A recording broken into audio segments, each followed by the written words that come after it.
nó biết tôi có xí nhá cho con nó đấy lo gì cơ nó biết tôi mu sai thật chơi nó đấy nó sẽ sắm tôi mà nó biết tôi đấy cái bị cái té mà rồi gì nó ta liêu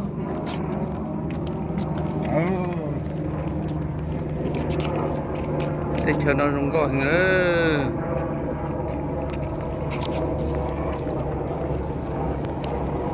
bên một con nó rồi bớt đã nó bên một xí tôi sai con nó nằm mà biết tôi sai tổn trong ta chỉ mà nó bây họ tôi sai trong có gì có chùa đấy mình sẽ tiền nó để cho mình cả mà có dùng đi chấm một thao khó quá trong đây trong chùa ngầu sẽ lắm quá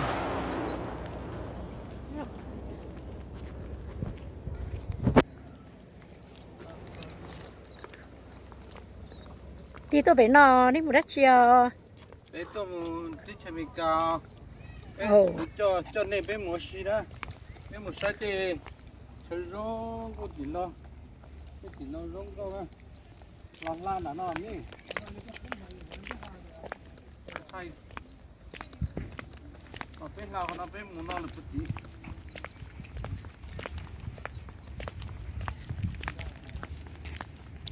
bây giờ muốn để nó trong bên ra chỉ bây giờ một sai là bà đi sai chơi rong câu xí nữa để chơi nó rong câu hàng đi xong nó ít tua là ít tua nhau xe cái là cho mình ở khu chẳng cho ít tua ô xí thì tên nó sai thì rong câu cơn gầu liền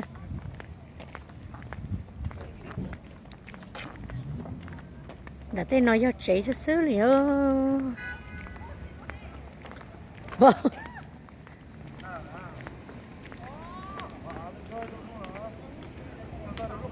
thay cho nó ta tội cho một số bà đây ô xí nữa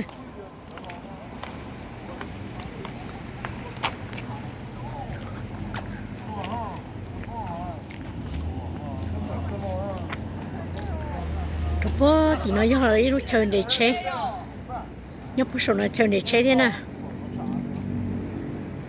để trong đây trong chuột trong có cái đó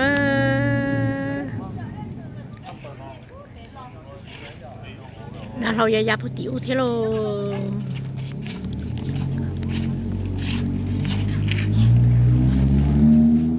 biết tụi mày cả tép của lò rẻ hai đợt tài nữa tụi này hả vợ bé mà sát cái gấu nó mò bé mù đi im mồ xì là sao thay chỉ nó chỉ một căn thôi bự ít lia sư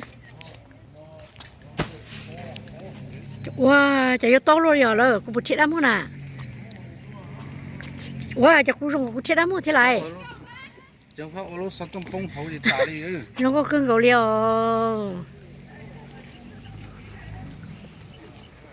để khó thầu nó là nó có thật tà liều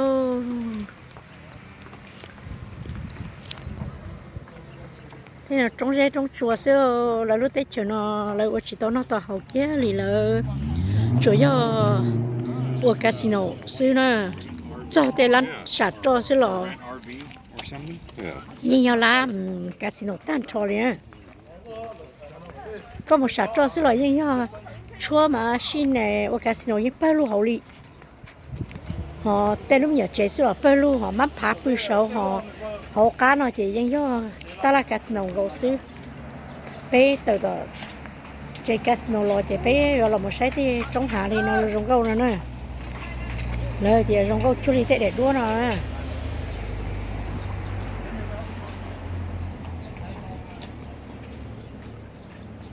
rong câu thì nó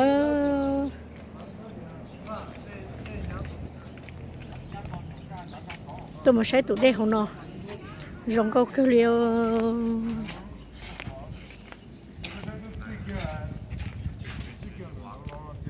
cái tôi đấy không có nữa tôi đấy chờ là vì gà rồi nữa chỉ giao về phải snow đó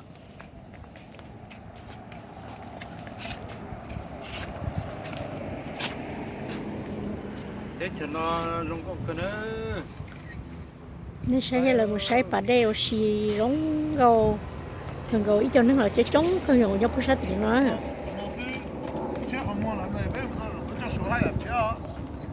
ít gì mấy tụi cho cái xe nhau bớt sầu ít gì bây giờ một thay tụi cho xe này rồi nên sai thế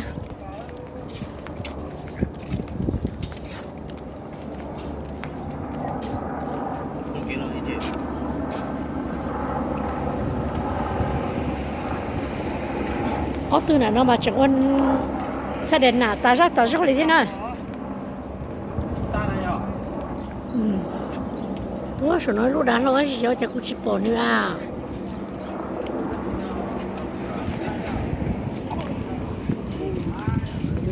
nên có nhiều tôi xí cân rồi nè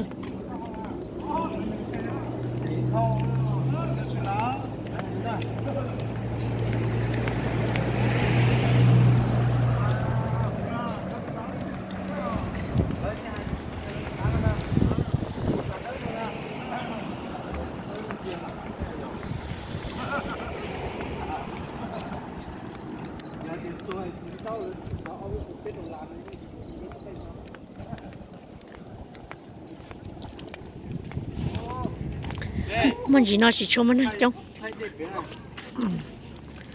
rong gấu cưng gấu nó họ nói bắt đây họ sát thì nó thì chơi sợ rồi tôi cho chế nên là con dây tụi tôi thấy thì nó hành cái gấu đi thế nào tụi đây nó rong con chúa xía xía chỉ ăn chúa họ ya xía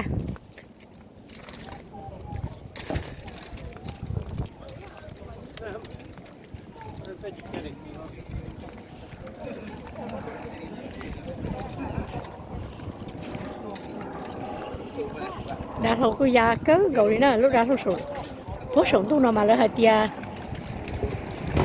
để thâu nắng để ít nó giờ phải cho chua ở chua la là xuống nào nè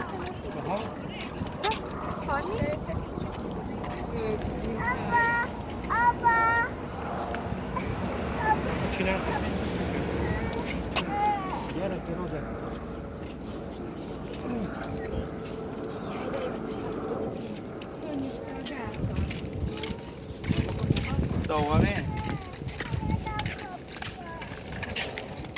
Ya sé. This, bien thôi.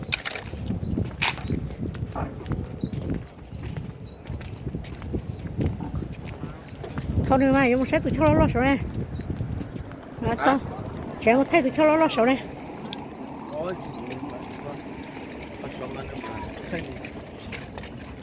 Rồi câu thì tiêu là bà nhiều xí cân gấu nè. Tiếp theo xí nè. Tiếp theo xí nè mà rồi câu cân gấu nè.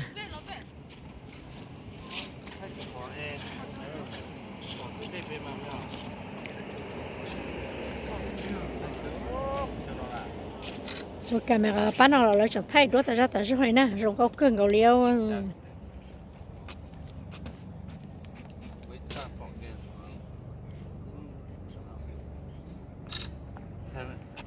Vì là vậy đó, còn xanh muốn xanh cái lúc thay ra.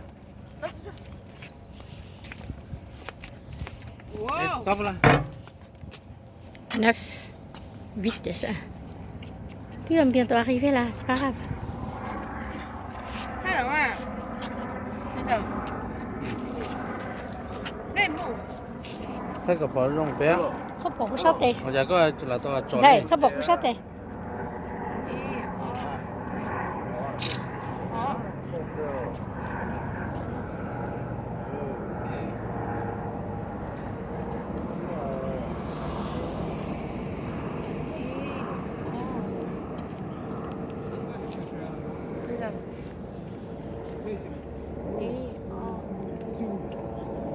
Tôi chơi nữa đó.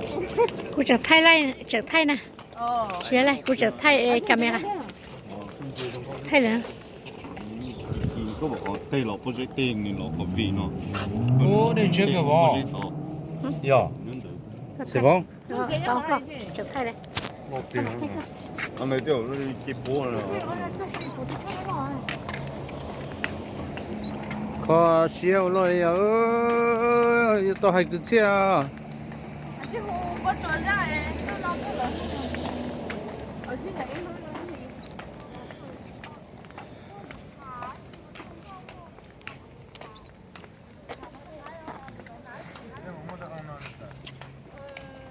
tròn dây đó nên sai ha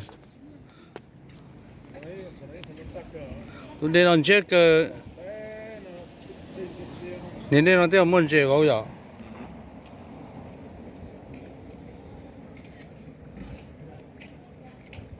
chỉ mới có 100 đồng mình chứ